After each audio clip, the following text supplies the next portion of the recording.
Okay, let's unpack this. Israel. We often hear called the startup nation, right? A global leader in tech and innovation.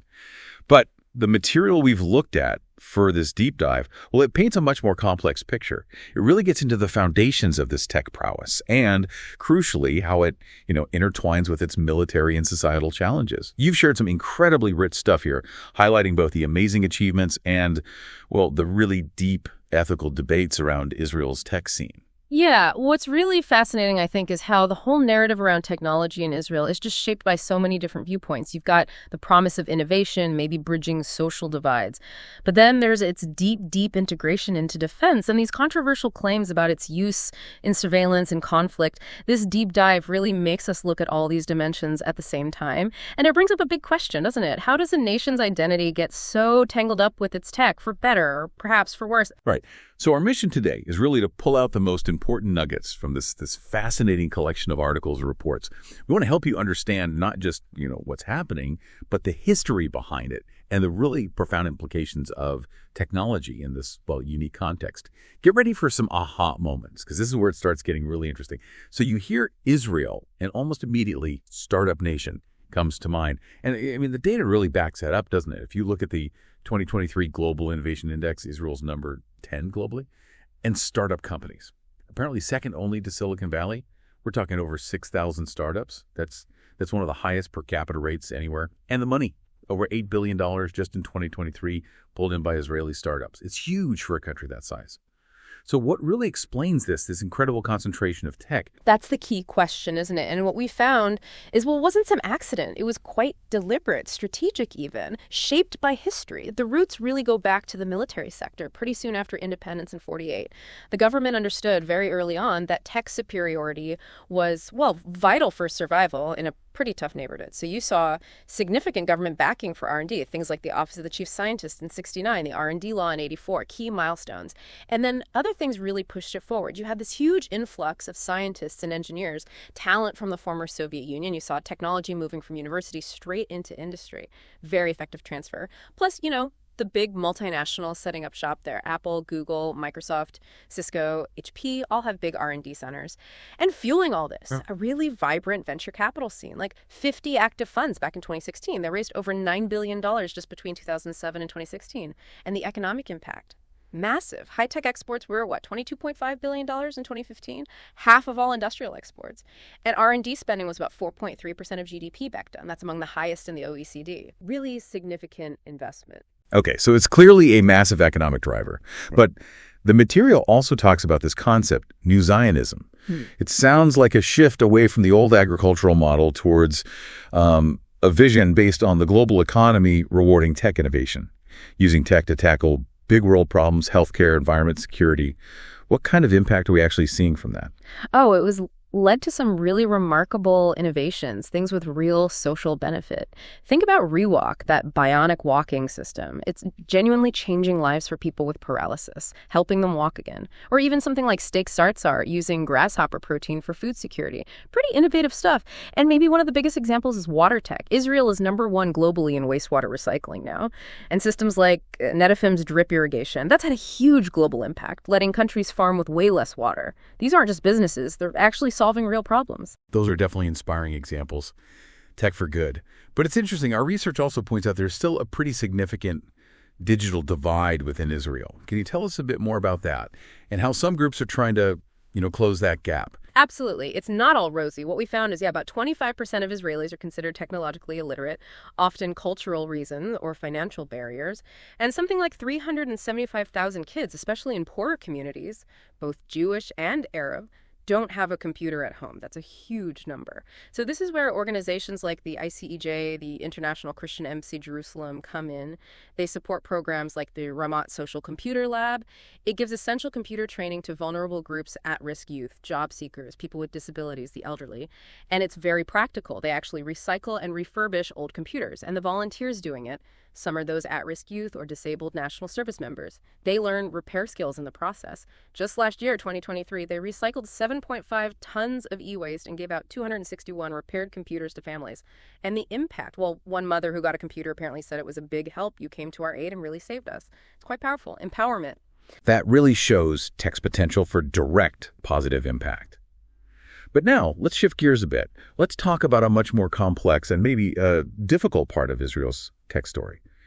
That deep connection with its military, the IDF. Yeah. Right from the start, the goal was achieving technological supremacy, seen as absolutely essential for survival. That's a really critical point. And this idea of qualitative superiority, it's really evolved inside the IDF. Originally, back in 48, people like Ben-Gurion talked about human quality, moral quality.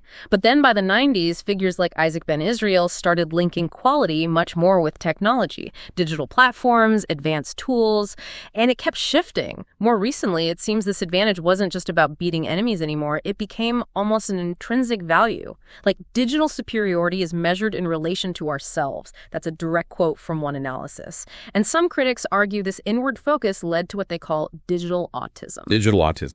Basically relying so much on digital data that you lose touch with reality on the ground, or even a kind of God complex. Believing your tech makes you almost omniscient, leading to overconfidence, regardless of who you're actually facing. So technology almost became an end in itself, like the goal was the tech. What were the bigger things driving this cult of technology, as some call it? Well, there were some significant factors bubbling under the surface. During this time, the IDF's actual social standing kind of declined a bit. Security budgets were tighter, society was shifting more towards individualism, maybe more anti-war sentiment, especially after Lebanon, the first Intifada. Israeli society became much more sensitive to casualties, so technology started looking like a cure-all. A panacea, drones, unmanned vehicles, they automate things, reduce the need for soldiers, save on training. And smart precision weapons, they promised fewer civilian casualties, less risk to troops. That fits with a more liberal humanitarian image. So tech kind of allowed Israel to see itself as both Athens and Sparta, right? A center of progress and a military powerhouse.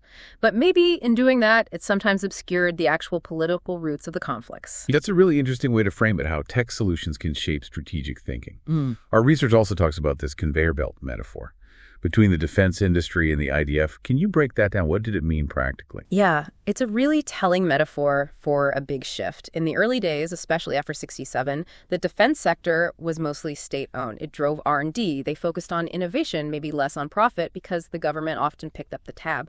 But after the 1985 Economic Stabilization Plan, Israel shifted towards a more neoliberal economy. Defense industries faced cuts, and you saw this big flow of technologically intensive industrial activity from public to private sphere. So these now private military companies, they were incentivized to create dual-use product, things for both military and civilian markets. And here's the kicker. This meant business interests profit, consumer demand started influencing IDF strategy. One analysis we saw explicitly said the general staff has lost ability to stand up to the economic interests of the industries. Basically, the IDF's force design was being shaped, at least partly, by commercial forces from the outside. Right. And this seems to lead us directly into some of the most controversial areas, especially the role of big global tech companies. Thinking about, right after October 7th, it was noted pretty widely that Google's CEO expressed sympathy for Israelis, but was publicly silent on Palestinian casualties, Right. which have tragically climbed so high, nearly 35,000 people, over 14,500 children. For a lot of people, that silence felt significant. It definitely did. And the material we looked at really dives into this alleged complicity of big tech. Now, direct involvement in specific operations is often hard to pin down, right? But what's clear is these companies provide a lot of the basic building blocks. Advanced chips, software, essential cloud computing. Intel's planning that massive $25 billion chip plant. Microsoft launched its Azure cloud region there. And critics argue this setup is a kind of digital colonialism. U.S. tech core profiting from Israeli actions, maybe reinforcing global power imbalances. The big example everyone talks about is Project Nimbus. I think Nimbus. Yeah, that $1.2 billion contract from 2021. Google and Amazon providing cloud services to the Israeli government and military. And these services include capabilities like facial recognition, emotion recognition, biometrics. There were huge protests from employees, the No Tech for Apartheid campaign. But Google and Amazon actually guaranteed services even if boycotts happened. That was part of the deal. And there are really serious concerns that Nimbus might be servicing Israel's AI military systems, things like Lavender or the Gospel. What are those exactly? They're AI-powered targeting systems. One former Israeli intelligence official reportedly called the Gospel a mass assassination factory, focused on quantity over quality for targets. And there have even been reports, quite disturbing ones alleging Google's directly working with the Israeli Ministry of Defense, allowing Google Photos' facial recognition tech to scan Palestinian faces across Gaza for what was described as a dystopian hit list. Wow.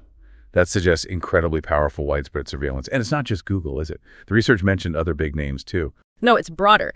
Look at IBM, for instance. Historically, IBM supplied tech for South Africa's apartheid registry. Today, it reportedly supplies Israel's PB-ATON system. That's a database with personal info on Palestinians and Syrians, often gathered at checkpoints. And Palestinians over 16 have to carry these biometric smart cards for permits, which, draws uncomfortable comparisons to South Africa's old pass system. Microsoft provided cloud space for the permit app, Almonasik, and they used to have a stake in AnyVision, a surveillance firm now called Usto. Then you've got companies like HP, Cisco, Dell, all mentioned as suppliers of tech to Israeli military or prison authorities. It seems quite pervasive. It feeds right into this whole AI ethics debate, doesn't it? Especially with Google changing its own AI principles recently. Absolutely. That was a big shift. Google's blog post back in February. They're no longer explicitly saying they won't use AI for weapons or surveillance. Now the stance is more like AI can protect people, promote global growth, and support national security. That's quite different from 2018 when thousands of their own employees protested Project Maven, that Pentagon AI contract. And the material we read suggests Google Cloud and Amazon are basically competing to give AI tools to the IDF. One report cited an employee urging Google to meet the IDF's needs, or they just lose the business to Amazon. Shows the competitive pressure. And it's not just the deep infrastructure tech. Yeah. Social media platforms themselves are caught up in this, too. We saw claims about Meta, Facebook, Instagram showing bias against Palestinian content. Yes, that's a major point of contention. There was an outside report in 2022, and then Human Rights Watch in December. Both found disproportionate censoring or suppression of pro-Palestinian stuff. The HRW report mentioned over 1,000 cases, 1,049 of peaceful pro-Palestinian posts being taken down or hidden versus just one pro-Israel removal they documented. There were even reports Meta was thinking about censoring the actual word Zionist. And other platforms, X, YouTube, TikTok, they've all faced similar accusations about silencing pro-Palestine views. Plus, you have governments, US, EU, reportedly pressuring these companies to take down terrorist or pro-Palestine content, while the Israeli military and government accounts seem to post freely. This whole mix of tech, military, government, it's even led to this theory some call tech Zionism. What's the idea there? It's an interesting, maybe provocative idea from some of the sources. The basic thought is that some tech billionaires might want to create their own countries, basically, maybe to avoid taxes or regulations they don't like. It taps into this broader critique, the belief that having tons of money and tech know-how automatically makes you wise about everything else. As one critic put it, it can lead to trying to reinvent things that already exist, but in a pretty horrible and nonsensical way. A comment on potential tech elite overreach. Okay, so all this fascinating, sometimes unsettling background brings us to a really critical point, especially thinking about the October 7th security failures. Was that failure about the tech systems breaking down, or was it ultimately about poor human judgment? Our sources really dig into the potential downsides, the dangers of relying too heavily on technology. Yeah, many analysts are pointing to this cult of technology idea within the IDF, something discussed in journals like American Affairs.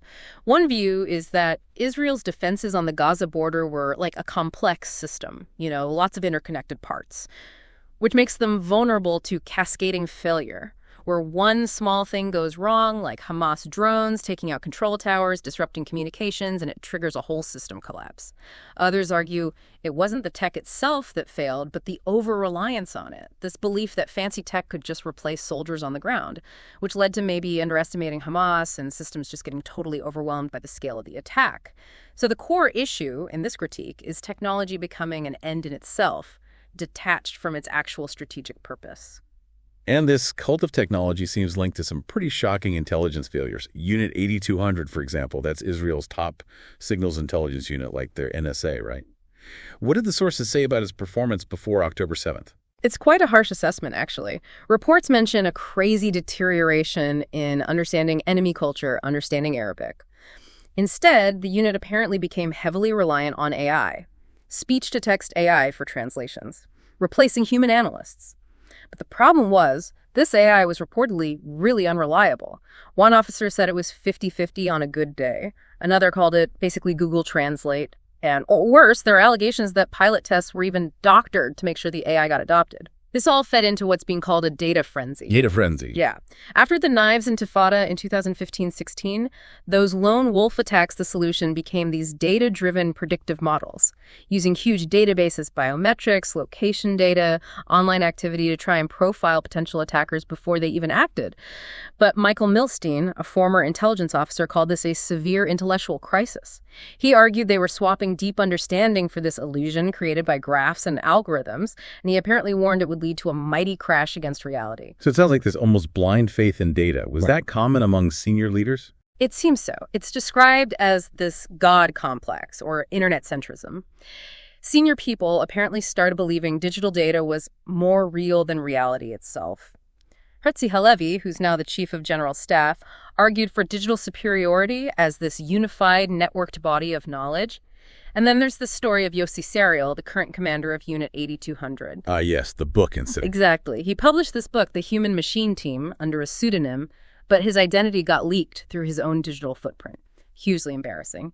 And the book itself, criticized for pretentious jargon, shallow thought, and just this obsession with data. Data is the key to success, over and over. His view seemed to be that intelligence is just about tapping into the largest possible number of online sources, not necessarily extracting clandestine information. Critics call this internet centrism, seeing the internet as this font is all wisdom, like modern-day scripture, this sort of passive and naive expectation that you just need to ask Google the right question.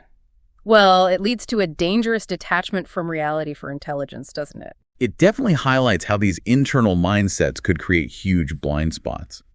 And the analysis suggests this is made worse by these blurred lines, potential conflicts of interest in the whole tech military world.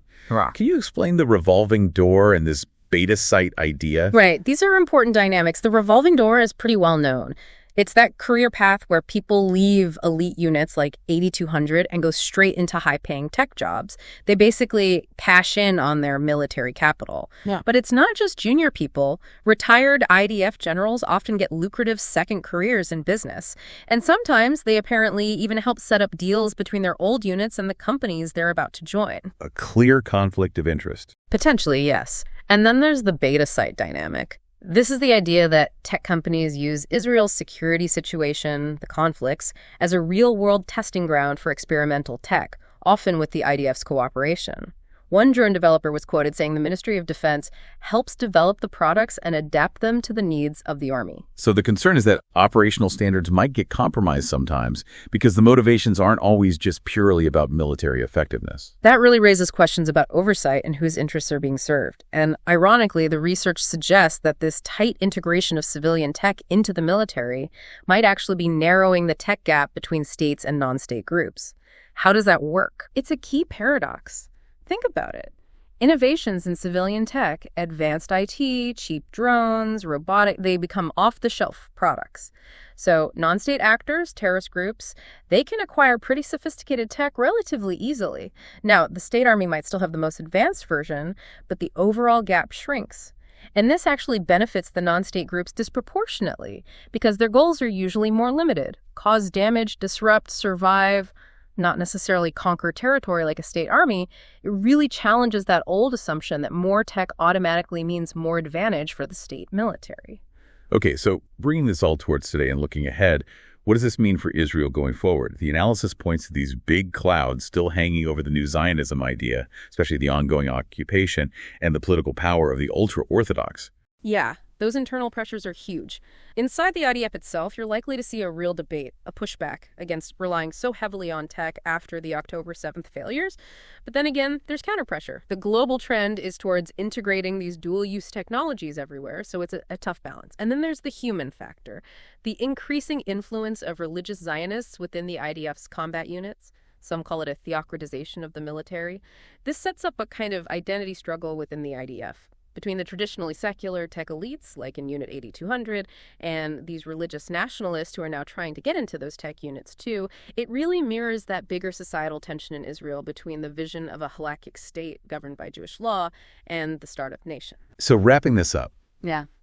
What does all this mean for you, our listener? What really stands out to you from this deep dive? We've seen how Israel's startup nation story is one of incredible innovation, yes, but it's also deeply, deeply tied up with its security situation, its politics, and some really tough ethical questions. It's just a powerful reminder, isn't it? Technology is never neutral. It always reflects and often amplifies the values, the priorities, and the challenges of the society that creates and uses it. Exactly. And if you connect this to the bigger picture, what this deep dive really highlights is that universal tension. The huge promise of technology versus its potential for unintended, sometimes really serious consequences.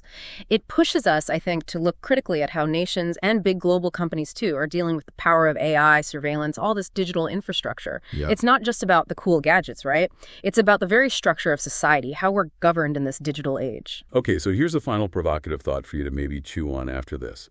If, as one of these analyses suggested, the future of military advantage is shifting towards knowing thyself through massive amounts of data rather than primarily knowing thy enemy, what are the broader implications of that for how we understand and maybe even try to resolve complex conflicts in our increasingly data-driven world?